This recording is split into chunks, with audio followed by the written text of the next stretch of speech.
ఉమ్మడి వరంగల్ జిల్లాలో రైతులను యూరియా కష్టాలు వెంటాడుతున్నాయి. పరకాల రైతు వేదిక దగ్గర అన్నదాతలు బారులు తీరారు. చెప్పులు లైన్లో పెట్టి పడిగాపులు కాస్తున్నారు.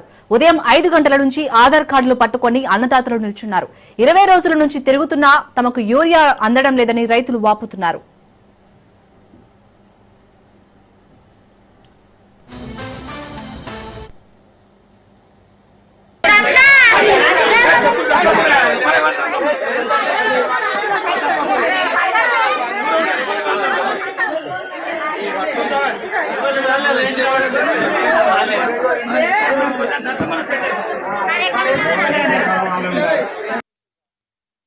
మొన్న 20 సార్లు మందులు లింక్ పెట్టిండు 20 దుకాణాల మొన్న రెండోసారి చల్లటానికి. ఇప్పుడు మళ్ళీ ఏం లేదని మళ్ళీ వచ్చినాం. 20 రోజులు తిరిగితే మొన్న లైన్ బాగా కట్టి గాలి ఎవరు అవుతుందని పోయినాం. మళ్ళీ ఇప్పుడు మళ్ళీ వచ్చినాం. మరి మళ్ళీ ఏమవుతుందో తెలియదు. ఇప్పుడు తిరిగి బట్టి 20 రోజులకు ఎక్కువనే అవుతాను. 2 ఎకరాలు ఉన్నాయి కానీ పిండి బస్తాలు వచ్చిందని చేస్తున్నాను. రోజు వచ్చింది పోవులు ఏ పని చేసుకున్నా అంటే పని అయితే లేదు. ఇక్కడైతే పిండి బస్తాలు ఇదే తిరుగుడు అవుతాను. చెప్పులు అయినా ఉద్యోగ సీసాలు అయినా ఆధార్లు అయినా ఇంట్లో ఎందరో ఉంటే అందరమే తిరుగుతాను. ఒక్క బత్త వస్తుంది.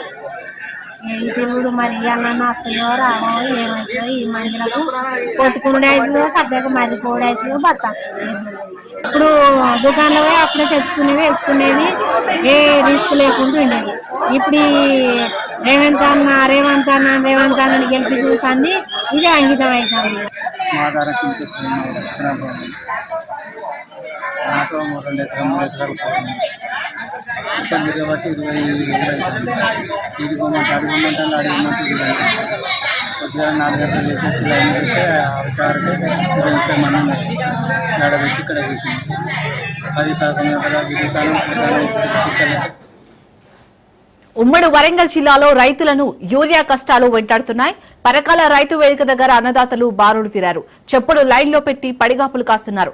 ఉదయం 5 గంటల నుంచి ఆధార్ కార్డులు పట్టుకుని అన్నదాతలు నిల్చున్నారు. 20 రోజుల నుంచి తిరుగుతున్నా తమకు యూరియా అందడం లేదని రైతులు వాపోతున్నారు. రైతుగా ఇదే అంశానికి సంబంధించి పూర్తి అప్డేట్స్ మా ప్రతినిధి చంద్రశేఖర్ అందిస్తారు. చంద్రశేఖర్, వరంగల్ జిల్లాలో అయితే దాదాపు 20 రోజుల నుంచి తిరుగుతున్నా అక్కడ రైతులకైతే ఒక్క యూరియా బస్తా కూడా అందడం లేదని వాపోతున్నారు. అప్డేట్స్ ఏంటి?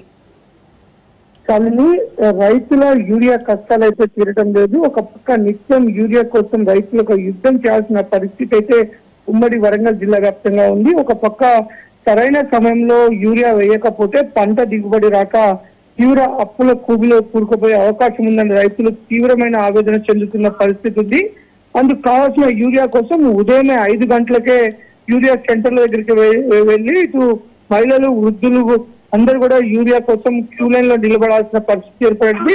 అంతేకాదు రోజుల తరబడి తిరుగుతున్నా కానీ ఒక బస్తా కంటే కూడా ఎక్కువ దొరకట్లేదు. అసలు సాయంత్రం వరకు లైన్ లో నిలబడ్డ వారికి యూరియా దొరుకుతుందా లేదా అని కూడా దొరికే పరిస్థితి కూడా లేదు. తీరా సాయంత్రం దాకున్న తర్వాత యూరియా ఈ రోజు ఇవ్వాల్సిన యూరియా అయిపోయింది, మళ్ళీ రేపు రాండి, లేదంటే స్టాక్ అయిపోయింది రేపు రాండి అని చెప్పేసి మమ్మల్ని పంపిస్తున్నారు. యూరియా కష్టాలు, యూరియా కోసం మేము పడే బాధతోనే మేము మనోవేదన పరిస్థితి ఉంది. ఇప్పటికే పొలాలు మొత్తం కూడా వదిలేసి ఇటు యూరియా సెంటర్లు బస్తాల కోసం యూరియా సెంటర్ల చుట్టూ తిరుగుతున్నాము.